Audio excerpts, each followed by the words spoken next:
I broke 5 rules. 5 rules to honor my mother's final wishes. Hey everyone, I am back. Welcome back to my channel. Today I want to share a deeply personal story about the 5 rules that I broke to respect my mother's final wishes at the end of her life. The journey taught me invaluable lessons about compassion, understanding, and breaking societal norms for the sake of love. My name is Mary Lou. For those who are new to my channel, I am an end-of-life educator and works in the UK. This is what I do. It's an important and meaningful job because I help people and their carers to navigate one of the most challenging parts of their life with dignity and respect. If you want to hear more about what I do, please comment down below. Let's get on to the 5 rules I broke. So rule number 1, planning ahead.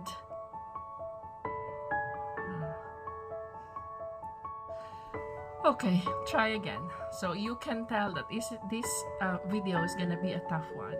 So rule number 1, planning her funeral ahead of time.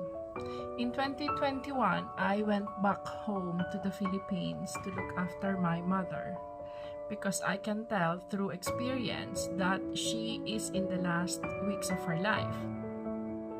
So as an end-of-life educator, I knew that this would be my toughest lesson, practicing what I preach.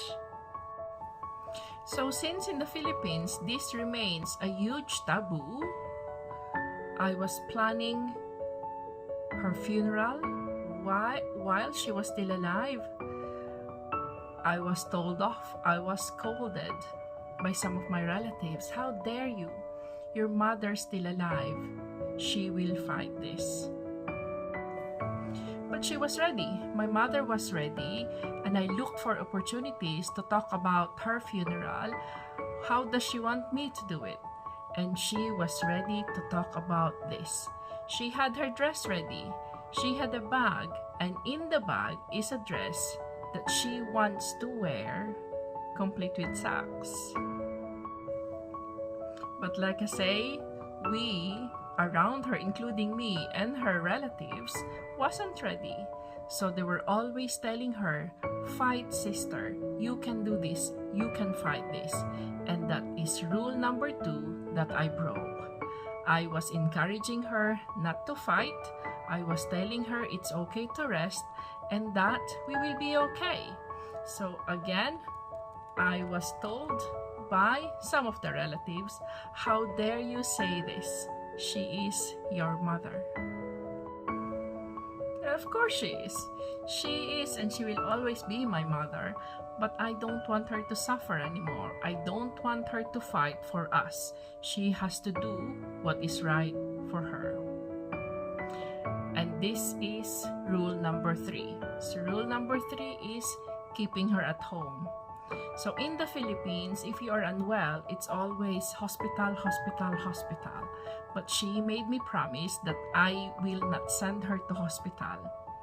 She was scared of doctors. She was scared of nurses because every time the nurses or the doctors tell her this is what needs to be done, she'll just say, yes, doctor, yes, nurse, even if she doesn't want it, even if she doesn't want to do it. So I kept her at home, and again, some relatives and some neighbors were questioning my decision. Why is she keeping her at home? What else can she do at home? And me, having worked in the hospital in the Philippines, it's always invasive treatment. It's always, we have to do this, otherwise she'll die. She's dying anyway.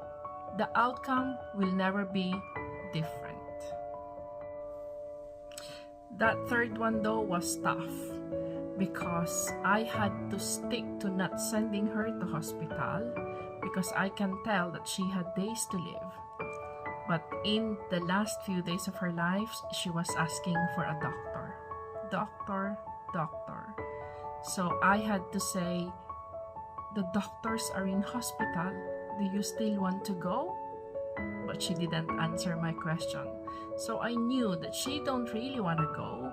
She was probably just scared that we don't have anything at home, because again, unlike in the UK, we have anticipatory medications here.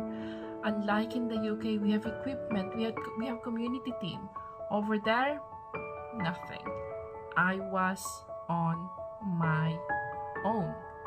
And this is the struggle of many Filipino nurses. We have relatives, elderly relatives at home who deserves better care, who deserves better support, but it's just not existent. Nothing. Nil. Rule number 4, limiting visitors. Again, in the Philippines, if somebody is unwell, they will come, they will just visit. But because the doors are wide open, they'll just go in. You know, they will just knock and ask if somebody's home, but they'll carry on walking in the house, walking in the room. So I had to limit, and I only let those who she wanted to see, who she chose to see. So even her friends, I had to stop them and sit them in the lounge, and then I'll ask mom again, and I said, your friends are here, do you want to see them? And she will just shake her head. I don't think she wants them to see how she looks, because she lost so much weight. Her skin was just getting dark because of how much weight she lost. So she didn't want to see them, and her friends did not really fully understand that, because her words to me was, but we want to see her. So I said, no, she don't want to see you. And again, it was a tough one, so they have to go without seeing her. And I know some of her friends were offended because they didn't attend her funeral. Do I care? No, I don't, and I will never regret that decision. It was her death, and I was simply following her wishes. Rules.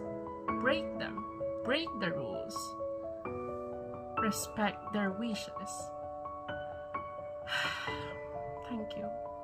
Thank you for watching and listening to my story. If you have similar experiences and thoughts, please share them on the comments below.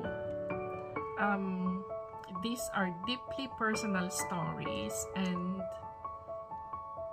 for you, if you have your loved ones still around, take care and cherish them every minute of the day. Thank you for watching.